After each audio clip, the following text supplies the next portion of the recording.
Hello दोस्तों, स्वागत है आपका अपने चैनल ओरो स्टडी में। दोस्तों आज हम लोग मोस्ट इम्पोर्टेंट ऑब्जेक्टिव क्वेश्चन देखने वाले हैं, जो कि पूरा सिलेबस का ऑब्जेक्टिव क्वेश्चन लिए हैं, जो कि गद्य और पद खंड दोनों को मिलाकर हम लोग इसमें सिलेक्टेड क्वेश्चन लिए हैं ऑब्जेक्टिव का, जो कल एग्जाम देने वाले हैं स्टूडेंट। फर्स्ट सीटिंग या सेकंड सीटिंग, फर्स्ट सीटिंग में आर्ट्स वाले का है और सेकंड सीटिंग में साइंस वाले का है। उनके लिए बेहतरीन मोस्ट इम्पोर्टेंट ये ऑब्जेक्टिव होने वाला है। इसको गवाया नहीं जाएगा, इसको जरूर देख के जाइएगा। चलिए फर्स्ट क्वेश्चन हम लोग स्टार्ट करते हैं। क्या है?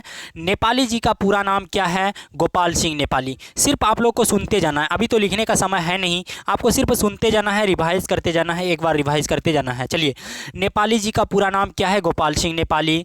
दूसरा क्या है? नेपाली जी का जन्म कहाँ हुआ था? नेपाली जी का जन्म कहाँ हुआ था? शायद इस जगह मिट गया है, तो चलिए।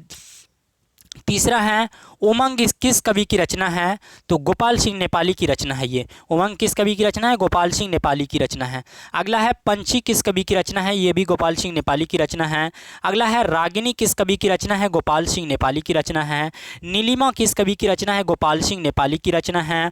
पंचमी किस कवि की रचना है? गोपाल सिंह नेपाली की रचना है। ये सब जो है गोपाल सिंह नेपाली की रचना। और जी हाँ फ्रेंड्स, आप अगर ये PDF लेना चाहते हैं सिंपली, तो मेरे व्हाट्सएप ग्रुप से ज्वाइन हो जाइए। नीचे सिंपली डिस्क्रिप्शन में लिंक दिया हुआ है, वहाँ से आप ज्वाइन हो सकते हैं, या तो आप डायरेक्ट हम पे कांटेक्ट कीजिए, वो आपको जोड़ दिया जाएगा। सिर्फ लिखिएगा ज्वाइन मी, हमको जोड़ देंगे, ठीक है।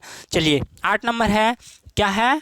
राष्ट्रवाणी किसकी रचना है? ये भी गोपाल सिंह नेपाली की है। 9 नंबर है, साहित्य देवता किस कवि की रचना है? गोपाल सिंह नेपाली की रचना है।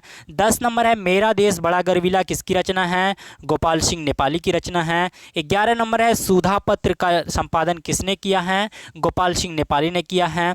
अगला है, योगी पत्र का संपादन किसने किया है? ये भी गोपाल सिंह नेपाली ने किया है। और 13 नंबर है, प्रेम और मस्ती का कवि किसे कहा जाता है? क्या है? प्रेम और मस्ती का कवि, प्रेम करने वाला और मस्ती का कवि जो कहा जाता है, गोपाल सिंह नेपाली को कहा जाता है।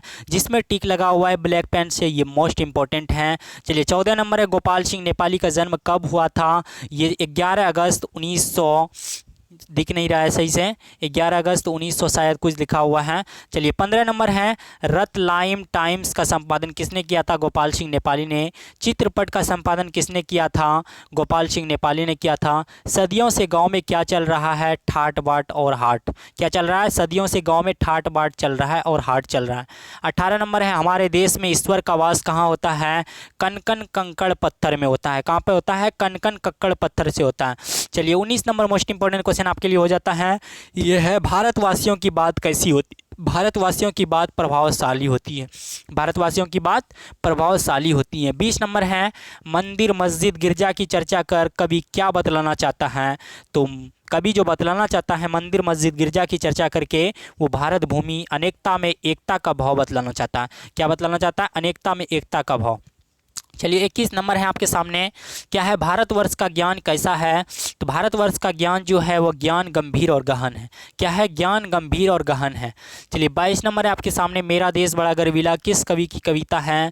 कविवर गोपाल सिंह नेपाली। ये सब जो है कवि और कविता का नाम, ये कवि किसने लिखा है कविता, ये कहानी किसने लिखा है, ये क्वेश्चन इंपॉर्टेंट हो जाता है आपके लिए, ये पूछा ही जाता है 2-3 मार्क्स का, ठीक है।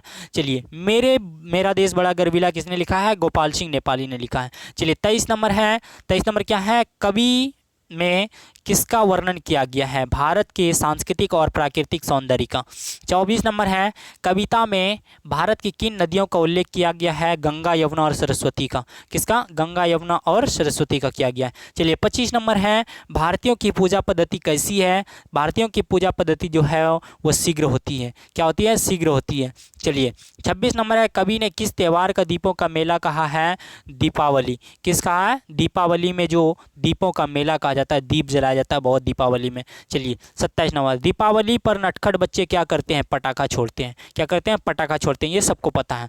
28 नंबर है, खंडहर में क्या सुरक्षित है? तो खंडहर में जो सुरक्षित है वो प्राचीन इतिहास सुरक्षित है। क्या है? प्राचीन इतिहास सुरक्षित है। चलिए 29 नंबर है आपके सामने, भारतवासी किन ग्रंथों का सम्मान करते हैं? भारतवासी रामायण का सम्मान करते हैं बहुत ज़्यादा। 30 नंबर है, भारत की ज्ञान और कलाएं कैसी है? वो रमणीय है। क्या है? रमणीय है। चलिए अब आपके सामने दूसरा क्वेश्चन आते हुए यहाँ पे देखिए, चलिए क्या लिखा हुआ है, आपको नंबर पे ध्यान नहीं देना है, बस आपको सुनते जाना है। क्या है? युगधारा किस कवि की रचना है? नागार्जुन की रचना है। क्या है? युगधारा जो है नागार्जुन ने पहली रचना की थी ये। चलिए ये 5 नंबर है। 6 नंबर हो जाएगा, शपथ किस कवि की रचना है? नागार्जुन की रचना है। 7 नंबर है, प्रेत का बयान किस कवि की रचना है? ये हो जाएगा नागार्जुन की हो जाएगा। 8 नंबर हो जाएगा, चना जोर गरम किस कवि की रचना है? ये हो जाएगा नागार्जुन की। सतरंगी पंखों वाली किस कवि की रचना है? नागार्जुन की हो जाएगी। 10 नंबर है, हजार हजार बाहों वाली किस कवि की रचना है? नागार्जुन की हो जाएगी। 11 नंबर है, भूमिजा किस कवि की रचना है? नागार्जुन की हो जाएगी। भस्मांकुर किस कवि की रचना है? ये हो जाएगी नागार्जुन की हो जाएगी। 13 नंबर है, नागार्जुन को किस पुस्तक के आधार पर साहित्य अकादमी पुरस्कार मिला था? पत्रहीन नग्न पुरस्कार, इसी पे मिला था, पत्रहीन नग्न पे। जी हाँ फ्रेंड्स, आपको बता देना चाहता हूँ फिर से एक बार कि आप अगर व्हाट्सएप ग्रुप में ज्वाइन होना चाहते हैं तो सिंपली आप मेरे डिस्क्रिप्शन में वहाँ लिंक दिया हुआ है, वहाँ से आप ज्वाइन हो सकते हैं। इसका PDF आपको वहीं मिलने वाला है। और जी हाँ फ्रेंड्स, फिजिक्स केमिस्ट्री का भी सॉल्यूशन अगर चाहिए आपको तो सिंपली कमेंट कीजिए नीचे, और या तो आप डिस्क्रिप्शन से लिंक दिया है वहाँ से ज्वाइन हो जाइए व्हाट्सएप ग्रुप, वहाँ पर आपको सेंड कर दिया जाएगा। चलिए 14 नंबर है, पत्रहीन नग्न गाछ पर नागार्जुन को कौन सा पुरस्कार मिला था? साहित्य अकादमी पुरस्कार। कौन सा पुरस्कार? साहित्य अकादमी पुरस्कार। चलिए 15 नंबर है, प्यासी पथराई आंखें किस कवि की रचना है? नागार्जुन की रचना है। क्या है? नागार्जुन की रचना। 16 नंबर है, बलचनमा किसकी रचना है? नागार्जुन की रचना है। 17 नंबर है, दुख मोचन किसकी रचना है? नागार्जुन की रचना है। वरुण के बेटे किसकी रचना है? नागार्जुन की रचना है। रतिनाथ की चाची किसकी रचना है? नागार्जुन की रचना है। बाबा बटेश्वर नाथ किसकी रचना है? नागार्जुन की रचना है। जमनिया का बाबा किसकी रचना है? नागार्जुन की रचना है। नई पौधा किसकी रचना है? ये भी नागार्जुन की है। आसमान में चंदा तेरी कैसी रचना है? नागार्जुन की रचना है ये। अब आए 24 नंबर, जो कि मोस्ट इंपॉर्टेंट आपके लिए। उत्तर प्रदेश सरकार ने नागार्जुन को किस सम्मान से सम्मानित किया था? भारत रत्न से। कौन सा? भारत रत्न से सम्मान से। चलिए 25 नंबर है, मध्य प्रदेश सरकार ने नागार्जुन को किस सम्मान से सम्मानित किया था? मैथिली शरण गुप्त सम्मान से किया था। मैथिली शरण गुप्त से। उत्तर प्रदेश सरकार ने किससे? भारत रत्न से। लेकिन मध्य प्रदेश सरकार ने मैथिली शरण गुप्त से। चलिए 26 नंबर है, नागार्जुन के पिता का क्या नाम है? नागार्जुन के पिता का नाम था गोकुल मिश्र। क्या नाम था? गोकुल मिश्र। नागार्जुन के पिता का नाम गोकुल मिश्र था। 27 नंबर है, नागार्जुन के माता का क्या नाम था? उमा देवी। क्या नाम था? नागार्जुन के माता का नाम उमा देवी था। 28 नंबर है, दीपक पत्र का संपादन किसने किया था? नागार्जुन ने किया था। दीपक पत्र का संपादन नागार्जुन ने किया था। 29 नंबर आपके सामने है, विश्व बधु पत्र का संपादन किसने किया था? नागार्जुन ने किया था। 30 नंबर है, अकाल का अर्थ क्या होता है? दुर्भिक्ष या असमय या अंत भर। चलिए 31 नंबर है, चूल्हा क्यों रोया? चूल्हा क्यों रोया था? अन्नाभाव यानी अन्न के अभाव के कारण जलने से वो रोने लगा था। चूल्हा रोता है भाई? चूल्हा रोता नहीं है, घर में अनाज नहीं था इसीलिए चूल्हा नहीं जला था, उस दिन रोने लगा था। ये बात कभी बोल रहे हैं, ठीक है। चूल्हे के पास कौन सोया? कानी कुतिया सोई थी। चूल्हे के पास कानी कुतिया सोई थी। ये सब इंपॉर्टेंट हो जाता है आपके लिए क्वेश्चन। भीत पर किसकी गश्त लगी रहती है? छिपकली की गश्त लगी रहती है। 34 नंबर है, घर में दाने आने पर सबके साथ कौन सा प्रसन्न हुआ? कौवा प्रसन्न हुआ। कौन सा? कौवा प्राणी प्रसन्न हुआ था। चलिए 35 नंबर है, अकाल और उसके बाद शीर्षक कविता के रचयिता कौन है? नागार्जुन है। कवि नागार्जुन की भाषा कैसी है? जन भाषा है। चलिए नागार्जुन का जन्म कहाँ हुआ था? तिरैनी दरभंगा में हुआ था। चलिए 38 नंबर है, कवि नागार्जुन किस धारा के कवि हैं? प्रगतिवादी धारा के कवि हैं। 39 नंबर है, कवि नागार्जुन के मूल नाम क्या है? वैद्यनाथ मिश्र। क्या हो जाएगा? वैद्यनाथ मिश्र, पंडित वैद्यनाथ मिश्र। नागार्जुन मैथिली साहित्य में किस नाम से प्रसिद्ध है? मैथिली साहित्य में, चलिए ये दिख नहीं रहा है। 41 नंबर है, नागार्जुन का जन्म कब हुआ था? 1910 ईस्वी में। कब हुआ था? 1910 ईस्वी में हुआ था। नागार्जुन का पहला काव्य संग्रह कौन सा है? युगंध। क्या हो जाएगा? युगंध। चलिए अगला आप देखते हैं, आपको नंबर पे ध्यान नहीं देना है, पहले ही बता दिए हैं। चलिए अब देखते हैं ताल जल का क्या अर्थ होता है। ताल जल का अर्थ होता है जीवन का जल। क्या होता है? ताल जल का अर्थ जीवन का जल होता है। चलिए दूसरा नंबर है हवा ने किस किस पर कृपा की है? ताल पर। किस पे? हवा ने ताल पर कृपा की है। जल छाव में क्या करना चाहता है? जल छाव में क्या करना चाहता है? अलग को एक करना चाहता है। अलग को एक करना चाहता है। 4 नंबर है गान किसमें समाया? प्रकृति में। गान प्रकृति में समाया हुआ। 5 नंबर है बादल क्यों कहाँ कांप जाते हैं? प्रकृति रूपी नायिका ताल जल को हिलाती हैं, बादल का प्रतिबिंब ताल जल में कांप जाते हैं।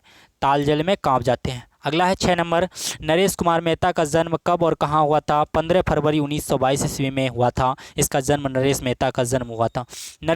अगला है 7 नंबर नरेश कुमार मेहता का जन्म कहाँ हुआ था? साजपुर मालवा में हुआ था। कहाँ पे हुआ था? साजपुर मालवा में इसका जन्म हुआ था। 8 नंबर है आपके पाठ्यक्रम में दूसरा सप्तक के कवि कौन है? नरेश कुमार मेहता हो जाएगा। हमारे पाठ्यपुस्तक में जो दूसरा सप्तक है के कवि है वो नरेश मेहता जी हैं। 9 नंबर है बन पाखी सुनो किस कवि की रचना है? नरेश मेहता की, नरेश कुमार मेहता की। अगला है 10 नंबर बोलने दो चीड़ को मेरा समर्पित एकांत किस कवि की रचना है? नरेश कुमार मेहता। 11 नंबर है संशय की एक रात महाप्रस्थान किसकी रचना है? नरेश कुमार मेहता। 12 नंबर है सबरी प्रवाद पर्व तथापि किसकी रचना है? नरेश कुमार मेहता। 13 नंबर है जलसा घर किसकी रचना है? नरेश कुमार मेहता की। नरेश कुमार मेहता प्रगतिवादी कवि है या प्रयोगवादी? ये प्रयोगवादी कवि है, प्रयोग करके दिखाते हैं ये नरेश मेहता, ये इंपॉर्टेंट हो जाता है। 14 नंबर। 15 नंबर है ताल जल किसकी रचना है? नरेश कुमार मेहता की रचना है। ताल जल नरेश कुमार मेहता की रचना है। 16 नंबर हो जाएगा प्रयोग धर्मिता के कवि किसे कहा जाता है? नरेश कुमार मेहता को कहा जाता है। 17 नंबर है नरेश कुमार मेहता ने नए नए बिंबों का उद्घाटन किया है या नहीं किया है? किया है या नहीं बोल रहा है तो किया है। 18 नंबर हो जाएगा नरेश कुमार मेहता की कौन सी कविता आपके पाठ्य पुस्तक में है? ताल जल। कौन सी पुस्तक है? ताल जल। अब है क्वेश्चन है, प्रश्न है 1 नंबर ताल जल क्या करना चाहता है?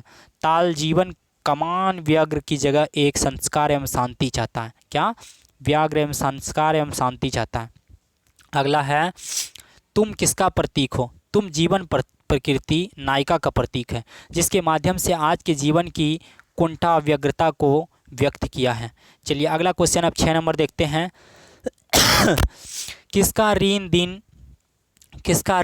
दिन दिन बढ़ता जाता है? ईस्ट इंडिया कंपनी की। किसका? East India company. 7 नंबर है मीर साहब की बेगम किस कारण से मीर साहब का घर से दूर रहना उपयुक्त समझती थी?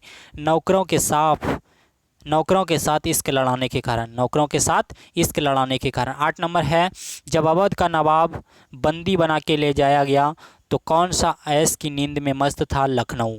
चलिए 9 नंबर है हार की चोट कैसी होती है? बुरी होती है। एक बार यहाँ पे आप दबा के शेयर कर दीजिए ताकि हमें भी मोटिवेशन मिले और आपके लिए नए नए कंटेंट ढूंढने का प्रयास करूँ। तो चलिए एक बार आप लाइक कमेंट शेयर कर दीजिए जल्द से जल्द, और चैनल पर न्यू है तो चैनल को सब्सक्राइब कर दीजिए और ज़्यादा से ज़्यादा फ्रेंड को शेयर करने का कोशिश कीजिए ताकि वो भी इस वीडियो का लाभ उठा सकेंगे। चलिए 10 नंबर आपके सामने हैं मीर और मिर्जा ने किसकी रक्षा में अपना प्राण दे दिए? शतरंज के वजीर की रक्षा में अपने प्राण दे दिए थे। किसकी रक्षा में? शतरंज के वजीर की रक्षा में अपने प्राण दे दिए थे। 11 नंबर है प्रेमचंद्र का जन्म कहाँ हुआ था? लम्ही बनारस उत्तर प्रदेश में हुआ था। कहाँ पे हुआ था? लम्ही बनारस उत्तर प्रदेश में हुआ था। प्रेमचंद्र का असली नाम जो था वो है धनपत राय। क्या हो जाएगा? धनपत राय हो जाएगा। असली नाम इसका धनपत राय था। मोस्ट इंपॉर्टेंट क्वेश्चन है प्रेमचंद्र निबंधकार है या कहानीकार? कहानीकार है ये। प्रेमचंद्र जो है निबंध कहानीकार है। प्रेमचंद्र की कौन सी कहानी आपके पाठ्यक्रम में संकलित है? शतरंज के खिलाड़ी। शतरंज के खिलाड़ी कहानी के कहानीकार कौन है? प्रेमचंद्र है। 16 नंबर हो जाएगा शतरंज के खिलाड़ी किसकी रचना है? प्रेमचंद्र की रचना है। अब 17 नंबर हो जाएगा मिर्जा सज्जाद अली किस कहानी के पात्र हैं? शतरंज के खिलाड़ी के पात्र हैं। 18 नंबर हो जाएगा मीर रोशन अली किस कहानी के पात्र है? शतरंज के खिलाड़ी के पात्र हैं। 19 नंबर हो जाएगा प्रेमचंद्र ने अपनी पहला उपन्यास किस भाषा में लिखा है? उर्दू में लिखा था। किस भाषा में? उर्दू में। 20 नंबर हो जाएगा प्रेमचंद्र का जन्म कब हुआ था? 1880 ईस्वी में हुआ था। कब हुआ था? 1880 ईस्वी में। 21 नंबर हो जाएगा प्रेमचंद्र में प्रथम उर्दू उपन्यास किस नाम से लिखा है? धनपत राय से। किस नाम से? धनपत राय से लिखा है। प्रेमचंद्र के प्रथम उर्दू उपन्यास का क्या नाम है? असरोर मजाविद। क्या नाम है? असरोर मजाविद। 23 नंबर हो जाएगा। 23 नंबर क्वेश्चन है वरदान प्रतिज्ञा प्रेमाश्रम निर्मला किसकी रचना है? ये हो जाएगा प्रेमचंद्र की रचना है। 24 नंबर है कायाकल्प, रंगभूमि, गोदान, मानसरोवर, गुप्त धन किसकी रचना है? ये प्रेमचंद्र की रचना है। 25 नंबर है गबन, सेवा सदन किसकी रचना है? ये प्रेमचंद्र की रचना है। 26 नंबर हो जाएगा प्रेमचंद्र कृत मानसरोवर कितने भाग में है? 8 भागों में हो जाएगा। 28 नंबर है प्रेमचंद्र की पहली कहानी कब प्रकाशित हुई थी? 1907 ईस्वी में। कब प्रकाशित हुई थी? 1907 ईस्वी में प्रकाशित हुई थी। 29 नंबर है प्रेमचंद की उर्दू में पहली कहानी का क्या नाम है? संसार का सबसे अनमोल रत्न। क्या हो जाएगा? संसार का सबसे अनमोल रत्न। 30 नंबर है प्रेमचंद्र की हिंदी में प्रकाशित कहानी कौन है? सौत। क्या हो जाएगा? सौत हो जाएगा। चलिए 31 नंबर है प्रेमचंद कृत सौत शीर्षक कहानी कब प्रदर्शित हुई थी? 1915 ईस्वी में। कब प्रदर्शित हुई थी? 1915 ईस्वी में। 32 नंबर है आपके सामने प्रेमचंद कृत सौत किस पत्रिका में प्रकाशित हुई थी? सरस्वती। चलिए 33 नंबर है प्रेमचंद्र उर्दू भाषा में किस नाम से लिखते थे? नवाब राय। नवाब राय। क्या लिखते थे? नवाब राय। 34 नंबर है आपके सामने प्रेमचंद्र को नवाब राय नाम किसने दिया था? उनके चाचा ने दिया था। किसने दिया था? उनके चाचा ने। 35 नंबर है प्रेमचंद्र को प्रेमचंद्र नाम किसने दिया था? दया नारायण नियम ने दिया था। किसने दिया था? दया नारायण निगम ने दिया था। दया नारायण निगम ने दिया था। 36 नंबर है हंस पत्रिका का संपादन कौन थे? प्रेमचंद्र। 37 नंबर है प्रेमचंद्र ने किस पत्र का संपादन किया? हंस का। जमाना पत्र का संपादन किसने किया था? प्रेमचंद्र ने किया था। मर्यादा पत्र का संपादन किसने किया था? प्रेमचंद्र ने किया था। माधुरी पत्र का संपादन किसने किया था? प्रेमचंद्र ने किया था। जागरण पत्र का संपादन किसने किया था? प्रेमचंद्र ने किया था। प्रेमचंद्र ने कुल कितनी कहानियाँ लिखी थी? लगभग 300 कहानियाँ लिखी थी। 43 नंबर है शतरंज के खिलाड़ी कहानी है या निबंध? कहानी। शतरंज के खिलाड़ी जो है कहानी है या निबंध? कहानी है ये। 44 नंबर है प्रेमचंद्र की प्रथम कहानी संग्रह क्या नाम है? सोजे वतन। क्या नाम है? सोजे वतन। प्रेमचंद कृत सोजे वतन हिंदी उर्दू कहानियों का संग्रह है। उर्दू का संग्रह है ये। चलिए अब अगला देखते हैं। अगला क्या है? कमलेश्वर का जन्म कहाँ हुआ था? फर्स्ट नंबर है कमलेश्वर का जन्म मैनपुरी में हुआ था। कहाँ पे हुआ था? मैनपुरी में हुआ था, उत्तर प्रदेश में। कमलेश्वर का जन्म कब हुआ था? 6 जनवरी 1932 ईस्वी में हुआ था। कमलेश्वर निबंधकार है या कहानीकार? ये कहानीकार है कमलेश्वर जी, जो कि लिखे हैं कौन सा कहानी? अपने देश के लोग। कमलेश्वर की कौन सी कहानी आपके पाठ्यक्रम में संकलित है? अपने देश के लोग। अपने देश के लोग के कहानीकार का क्या नाम है? कमलेश्वर। 6 नंबर हो जाएगा अपने देश के लोग कहानी है या निबंध? कहानी है। 7 नंबर हो जाएगा अपने देश के लोग कहानी में कमलेश्वर में किस शैली का प्रयोग हुआ है? फैंटेसी। किस शैली का? फैंटेसी। 8 नंबर हो जाएगा कमलेश्वर की प्रतिबद्धता किस विचारधारा के प्रति है? साम्यवाद, सामाजिक। 9 नंबर है राजा निर्वंशिया नीली झील किसकी रचना है? कमलेश्वर की। कस्बे का आदमी, खोई हुई दिशाएं, अनबीता समय किसकी रचना है? कमलेश्वर की। मांस की दरिया, जिंदा मुर्दा बयान, कितने पाकिस्तान किसकी रचना है? कमलेश्वर की। 12 नंबर है दीनदयाल किस कहानी का पात्र है? अपने देश के लोग। सदानंद किस कहानी का पात्र है? अपने देश के लोग। सदानंद किस कहानी का पात्र है? अपने देश के लोग। अपने देश के लोग सदानंद किस कहानी का पात्र है? अपने देश के लोग। तो चलिए ये था मोस्ट इंपॉर्टेंट क्वेश्चन जो कि आप लोग इसको देख लिए, इसको ज़रूर कवर करके जाइएगा। ये इंपॉर्टेंट ऑब्जेक्टिव क्वेश्चन है, इसको ज़रूर देख के जाइएगा। चलिए फिर मिलेंगे अगले चीज़ के साथ जो कि आपके लिए मोस्ट इंपॉर्टेंट वो भी होने वाला होगा। तो चलिए फिर मिलते हैं अगले वीडियो में।